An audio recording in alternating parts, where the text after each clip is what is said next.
Good morning, dear students. Welcome to Social Studies class. In today's video, we will start Chapter 1 Globe. In this lesson, we will learn about globe, its types and uses, latitudes and longitudes, and about grid. Children, Earth is a unique planet. It provides habitat to human beings, plants, and animals. All of you know that Earth is a unique planet. Why is it a unique planet? Because only Earth has atmosphere, and that's why life is possible here. Shape of the earth. In early times, it was believed that the earth is flat in shape. Earlier, people believed that earth was flat in shape. Due to this reason, sailors never ventured till the coast for fear of falling off the edge of the flat surface of the earth. So, people believed that the earth was flat and they believe that it has edges. If they will go towards the edges, they may fall down from the flat surface of the earth. Now, explorers and astronauts have confirmed that the earth is spherical in shape. What is the actual shape of the earth? It is spherical. It is slightly flat at the poles and bulges at the equator. So, this is the actual shape of the earth. Children, do you know the earth is the only planet to have life on it? It is also called the blue planet. A globe. Look at the picture of the globe. It is a man made model of the earth. What is a globe? A man made model of the earth. Globes are of various types and sizes. There are big globes which cannot be carried easily, small pocket globes, and globes like balloons. There are small globes also which can be kept in the pockets, and there are inflatable globes. Inflatable globes can be inflated and are very handy, means they can be carried easily. We can see only half the globe at a time. We can't see the complete globe at a time. To see the other half, we have to turn it around. If we want to see other side of the globe, we have to turn it around, and it can be turned around a line passing through it, and that line is called an axis. The line around which the globe rotates, it is axis. And in the same way, the earth also has its axis, although it is an imaginary line. We can see the correct shapes, position, and location of all the continents and oceans on the globe. So, what is the benefit of a globe? We can see correct shapes and position and location of all continents. What are continents? Continents are large land masses and oceans. These all things can be seen on the globe very clearly in correct shape and with correct location. We can even look for countries on the globe. You can find the countries also on the globe.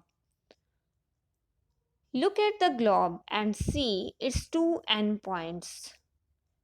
The one at the top, the one at the top is called the North Pole. This is North Pole. While the one at the bottom is called South Pole. Here you can see this side is South Pole.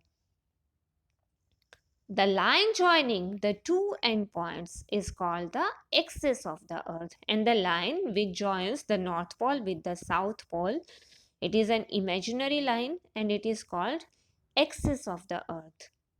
But remember, axis is an imaginary line. A globe is a model of the earth. What is a globe? I have already told you. It is model of the earth. On the globe, the earth is divided into two equal halves called hemispheres by a line called the equator. The earth is divided into two equal halves. It is divided by equator. And the upper hemisphere, the part of the earth which is above equator, is called northern hemisphere, while the lower hemisphere is called the southern hemisphere. They are both equal halves. They are both equal halves. Let me show you. In this picture, you can see 0-degree equator.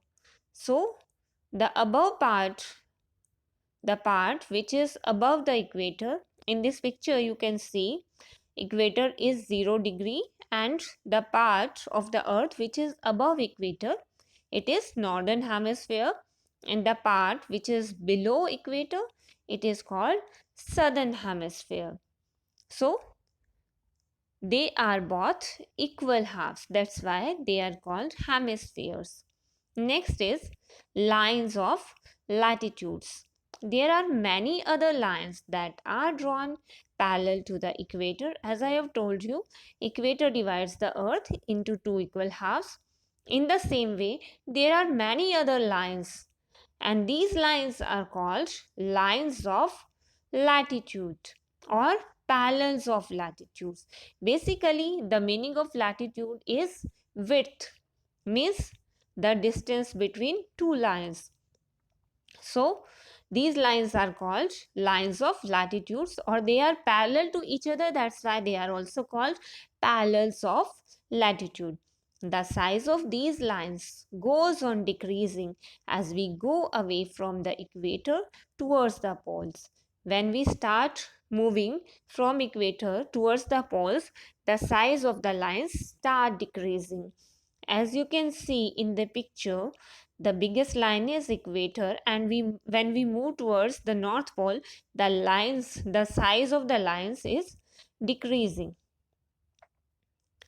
The equator, which is the 0 degree latitude, is the biggest latitude. Which is the biggest latitude? 0 degree equator.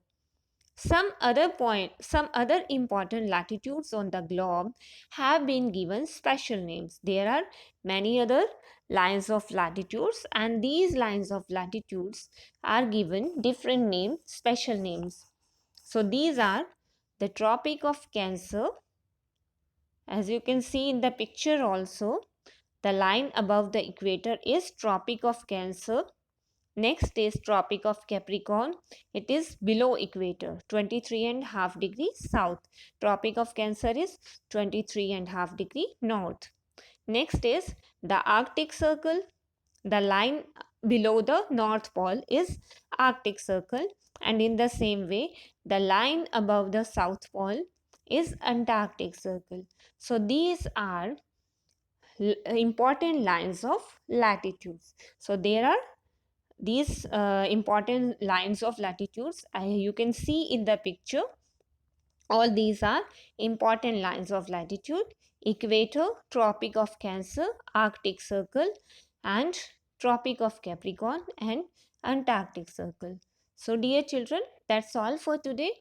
See you in the next video. Have a wonderful day.